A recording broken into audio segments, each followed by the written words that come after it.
Feels like a pretty good way to start the new year. He has risen, baby girl. Fuck! Damn it! Son of a bitch!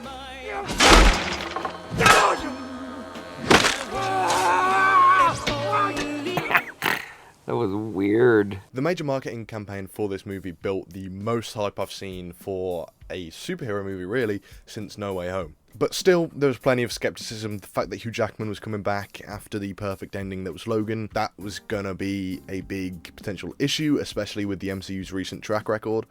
Grossing over $1 billion, and with the public response it received, you'd assume that the MCU has finally kind of found its footing again. Maybe we're going to be sprinting into Secret Wars from this point. But the truth is, for as much as I like about this movie, it's not the MCU revival film that I think some are saying. There is a lot of exposition in setting up the plot here, with adding yet another concept with how the multiverse functions. Universes can have anchor beings. From the universe that Deadpool is from, the X-Men universe that we know, was Hugh Jackman's Wolverine. Now that leads into the big kind of meta commentary of the film and the themes, and which I really like, at least on a conceptual level, about how Hugh Jackman was that figure to Fox. Essentially, it did revolve around him. He was such a hit in that first film, he spawned his own spin-off trilogy, and even with the films where he wasn't integral, he would still kind of show up. And he was clearly the key focus character, which before, as much as he was popular in comic books, Hugh Jackman's performance and this portrayal in the movies elevated that to a whole new level.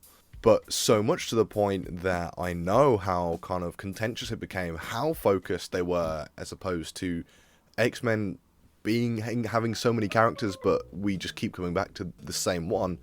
It's a valid issue, especially for X-Men comic book fans. And so I kind of love how it's like, yeah, he dies in Logan, so then the entire universe is ending, which is kind of what did happen. The issue is, though, it doesn't hold up under the smallest bit of scrutiny. If every universe has an anchor being, unless they're an immortal, that universe will eventually collapse. And so by this logic, everything in time is going to die. We also have Deadpool travelling universes from the very start of this film with Cable's time machine, which it can't do. That was not established in Deadpool 2. It was not established at the start or at any point through this movie. And where is Cable? Feel free to correct me if I'm wrong, but I don't think it was explained. I think they just started this movie and said, oh, this can multiverse travel now. But then that makes the TVA completely redundant here. If Wade can just travel from universe to universe, the entire kind of point of this film is difficult to get behind. And this is kind of a much larger MCU problem at the same time, because the multiverse has been so horrendously kind of created. I don't know if there's any way to make it make sense at this point, because there are so many different rules, from Loki to Doctor Strange to this film. It's just mind-boggling, and I don't know if there's any way to kind of streamline it from this point on. But it is in true Deadpool fashion to destroy the grave where one of the most beloved comic book movies ended. But mostly, I love this because it really subverted my expectations. Rather than harming the legacy, it literally disgraces the grave, and my only flaw around this entire opening sequence is that the titles, the credits, aren't jokes this time around. That just screams to me like Disney, no, we can't insult our team, even though we abuse their working rights anyway. I think it's just such Deadpool fashion, and using NSYNC's Bye Bye Bye was genuinely great fun, and I think it's some of the best action across the film, and one of the better looking sequences. And to me, it's so much fun, and so kind of bold to open this movie like this, but also with keeping Hugh Jackman dead this iteration. I think it's genuinely really funny and very meta in a good way. And so from this point, Deadpool starts to wreak havoc across timelines, and the TVA are chasing him down as he attempts to find a variant Wolverine to replace his dead Wolverine to save his universe, which leads to a really fun montage, admittedly, of different Logan variants.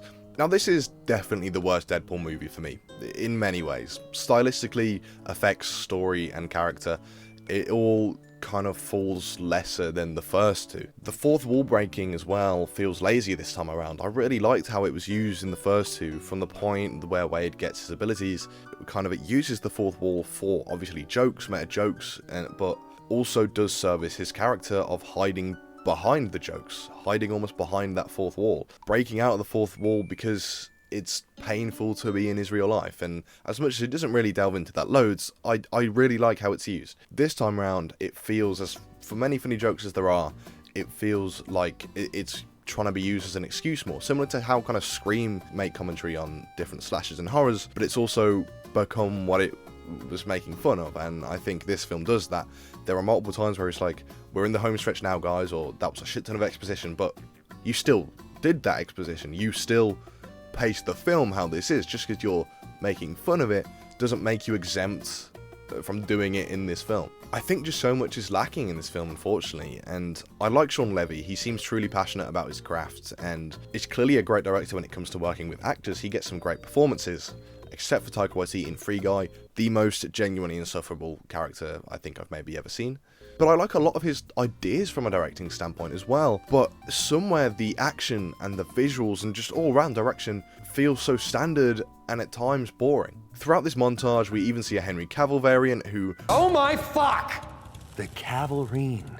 The legends are true. reloads his claws, which was really fun. Nice little Mission Impossible reference. We even get a little Hulk cameo. So far, there's been a lot of exposition, but it's good. It's been a lot of fun. And then getting pruned and sent to the void is where it really starts to kind of kick the plot into gear with Deadpool and Wolverine. And we get Deadpool versus Wolverine. And this is admittedly where more cracks start to show, I think. It's fun enough, but similar to No Way Home, it's severely lacking the sauce.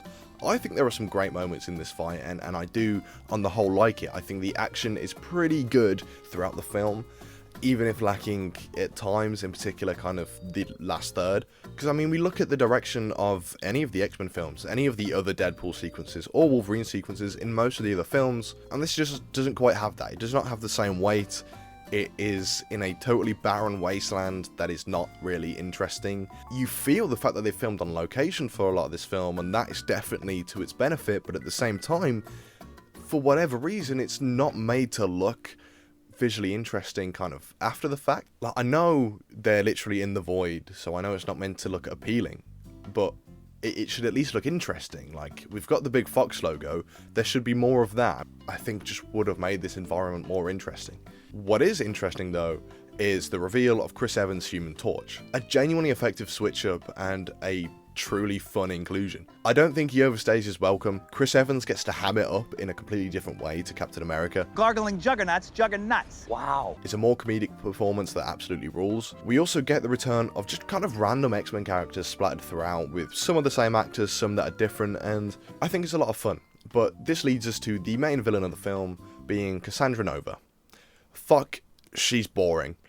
I'm sorry, her parts of the film just drag so much. Mr. Paradox is not really a great villain, but he's entertaining to watch. I just don't have that with Nova, unfortunately. Fingering was funky, but that was literally it. Wade and Logan obviously escape, and we find ourselves on a little mini road trip with them. And these two are the reason to see the movie. These two characters and specific performances were destined to overlap sooner or later.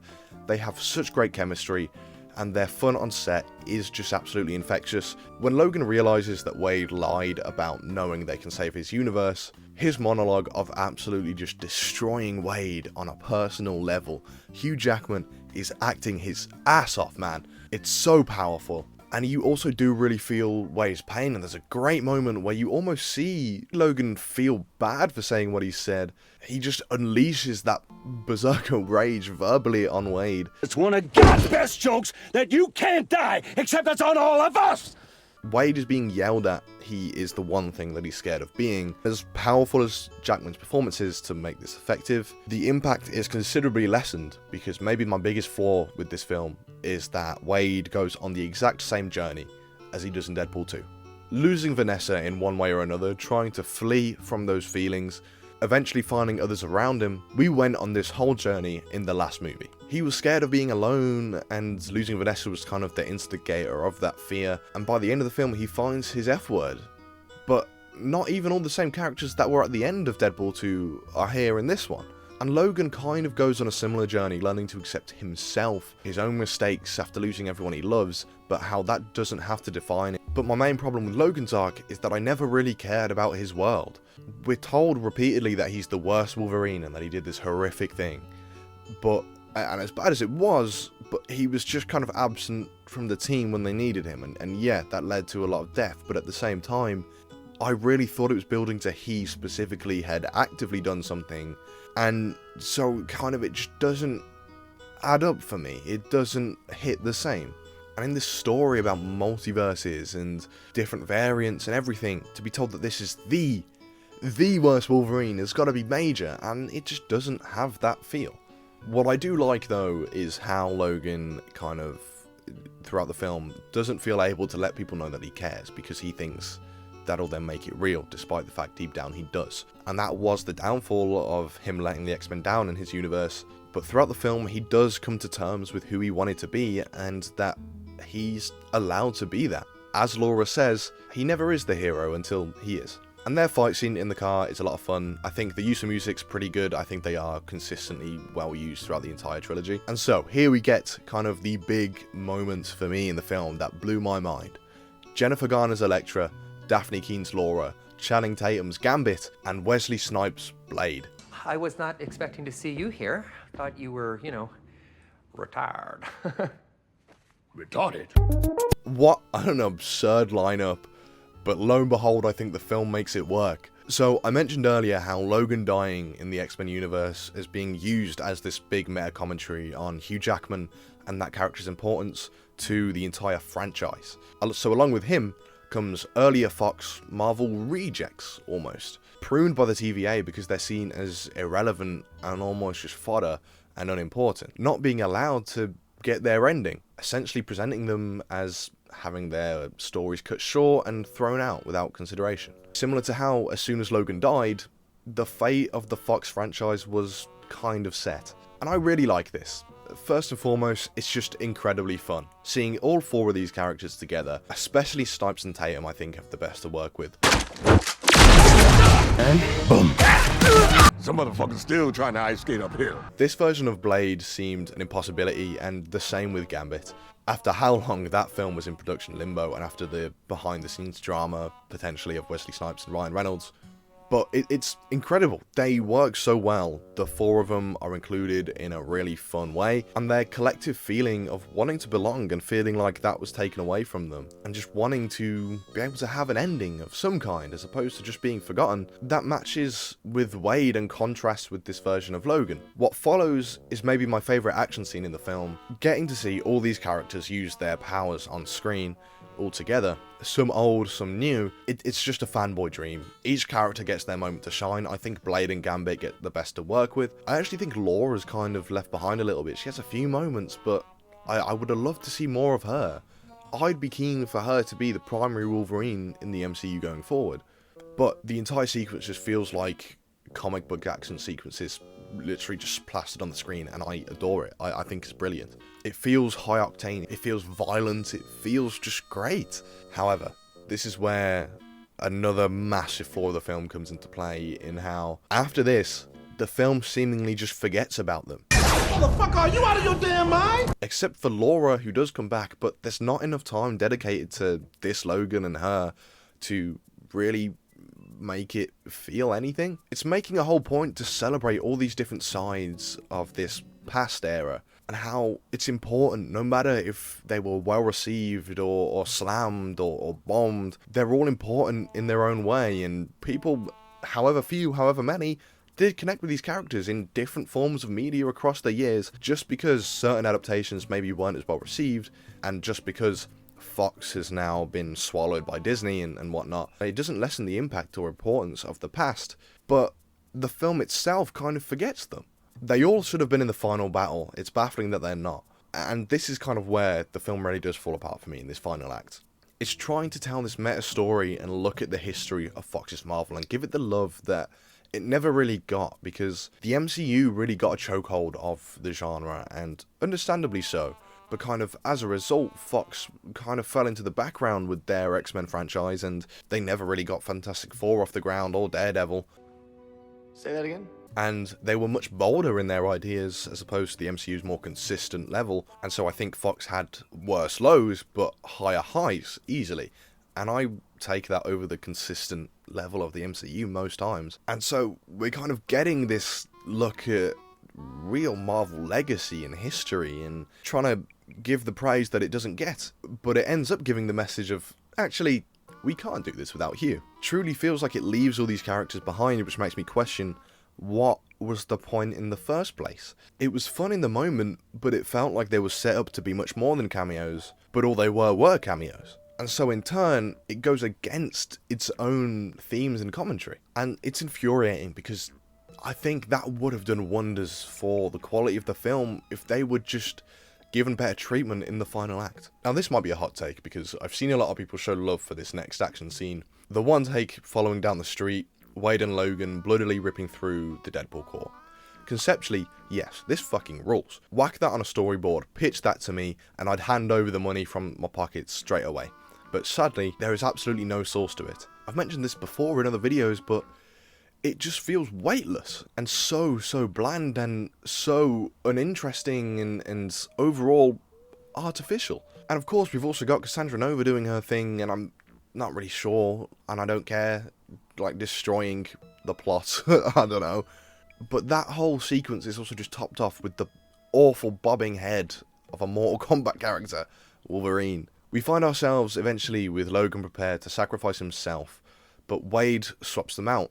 In the end, Logan manages to get back through, and through working together, they both survive the kind of radiation or whatever, and save the multiverse. It is genuinely quite funny, and there is a good emotional weight to it. Logan's shirt ripping off like that, and Wade just not resisting being able to look, and you know, kind of poking fun at how we've never had this suit, and I don't blame Jackman for showing that off every movie. And they both survive, and we get a hilarious line delivery from Mr. Paradox with a great needle drop of Iris from the Goo Goo Dolls.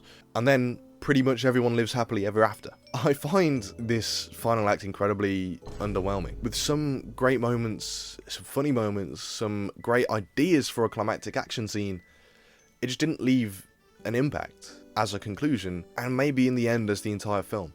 I like the film. I have so much fun with it, I really do, and I think you can absolutely see how it's trying to give love to Fox, and I like that, and I think that's great. And I think the montage that plays over the end credits kind of seals that, and I think this works better as a thank you and goodbye to the Fox era of Marvel, as opposed to an actual Deadpool film. But that's not necessarily a great thing, because also the universe kind of goes forward. The end is them saving the Fox timeline, and I quite like that as well. We get a celebration of the Marvel universe that is quintessentially important to not only Marvel, but the comic book movie genre. But in the final stretch of handling the characters it uses to present its themes and meta ideas, it kind of fumbles the bag big time. Deadpool and Wolverine has some truly brilliant ideas, and at times pretty good execution. But by the end, feels like a film that went through countless changes, and if the amount of writers are anything to go by, it more than likely did. I think that's a pretty reasonable assumption. For the amount of brilliant ideas, there's just so many of them that don't have the necessary execution, and not leaving the impact that it could. It is both brilliant and lazy. Tells me you're brilliant. He also tells me you're lazy. Being brilliant's not enough, young man.